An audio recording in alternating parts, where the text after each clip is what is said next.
Dave. How's it going? Good, how are you? I'm good. Welcome to DC, so good to see you. Had a great weekend. Family, Yeah? we ran all over the place. Look at this. Oh my God. And I'm really excited about showing you a few things in here as well. So Follow am me. I. Let's Come go. on. Well guys, welcome to the Daikin Sustainability and Innovation Center here in Washington. Really happy to have you guys here. Hope to show you some of the innovative and environmentally conscious things that Daikin is doing that I think that will get in the hands of consumers that really help with the decarbonization and climate mitigation effort. So here in this corner, Dave, we talk about decarbonization. Okay. And Daikin really approaches it holistically. So here we see side by side, right? Traditional non-inverter system, top discharge. And what we found with inverter system is you can change the entire format, right? And have a side discharge unit that's much smaller. So you know what that means, right? Half the size. I can't believe, side by side, you really see a big difference. Yeah, big difference in how much metal you use, how much plastic you use. Not only makes it smaller, but it helps reducing the impact we have on the environment by using less materials in their makeup. Right. Wow. And you think about putting a whole bunch of these on a semi-truck, you can put so much more of one than the other, obviously. Yeah, so you reduce the number of trucks on the road. That's the next generation system with a new refrigerant called R32. It's a low global warming potential refrigerant, but not only it's low global warming potential, but smaller. Even smaller. So Kelly is going to tell you all about that. So when you're innovating products for tomorrow, you want to be thinking about your efficiency, comfort, affordability, and environmental benefit. Okay. And that's why this next generation of refrigerants is so important. Okay, so this R32 that I'm hearing about, what is this? So there are a couple of different kinds of refrigerant that are in this next generation that we're moving to, R32 being Daikin's choice. Okay. And what this is really about is we all got out of ozone depleting substances when we realized that refrigerant gases were depleting a hole in the ozone layer. Okay. And it's healing itself, it's working. But the refrigerants that we switched to, they still had too high of a global warming potential, too high of greenhouse gas. And so we're moving to even lower greenhouse gases in this next generation. R32. R32. Just like the smaller products, more sustainable products, less transmission emissions, trying to bring those products to homeowners, smaller footprint for them, more efficient cooling and comfort. That's a lot of the reasons why we chose R32. Yeah, so here we see a side-by-side comparison between non-inverter and inverter, right? But here we truly can experience, right, the benefits that we were talking about, right? So here, if you see this chart, the system had started, the non-inverter system had started a while back, and it spiked in power usage because it starts at 100%.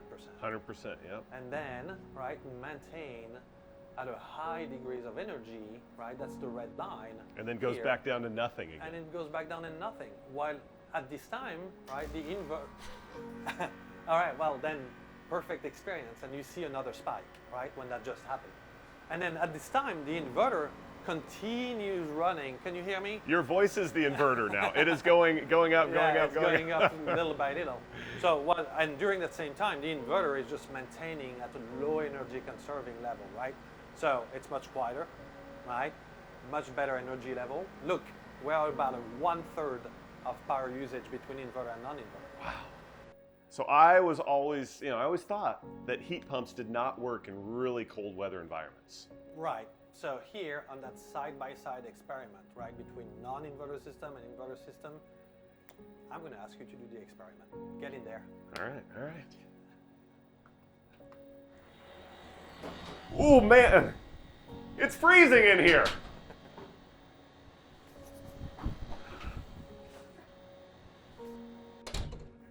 Yeah, so in that next experience, right, we put side-by-side units in a very cold environment. Right now it's 16 degrees Fahrenheit. Felt like I was in northern Michigan there. Gosh. Let's see how the system performed on that. Mark, I love this example. I mean, this is literally changing what I thought heat pumps could do in really cold environments. That's right. So in that, next experiment here, we place side-by-side, right, a non-inverter unit and an inverter heat pump unit. And what we can see is even in temperature where we have the outdoor units at about 16 degrees Fahrenheit right now. That's cold. Yeah, you can see on the chart, the blue chart is relative to the inverter heat pump heating capacity. You see how much higher it is. So right now we're running at over 100% capacity of the rated capacity on the inverter heat pump. Okay. Where the non-inverter is having a little bit of an issue to catch up, right? And stay about at 80%, 70% of its heating capacity. Right. Okay. So you know what that means, right? That's where you're gonna need a backup heat for the home with an inverter system, where on the inverter side, in most cases, even when it's well below freezing, you don't need a backup heat. So really the key to decarbonizing people's homes is inverter-based technology. Right. And this is really important because estimates are that by the year 2050, we're going to triple the energy output of air conditioning products. Crazy. And so for Daikin, we recognize that, and so we've been looking at these innovative technologies. And in fact, our goal is to be carbon neutral by 2050. It's a really important goal for us. Just such a big ask for homeowners.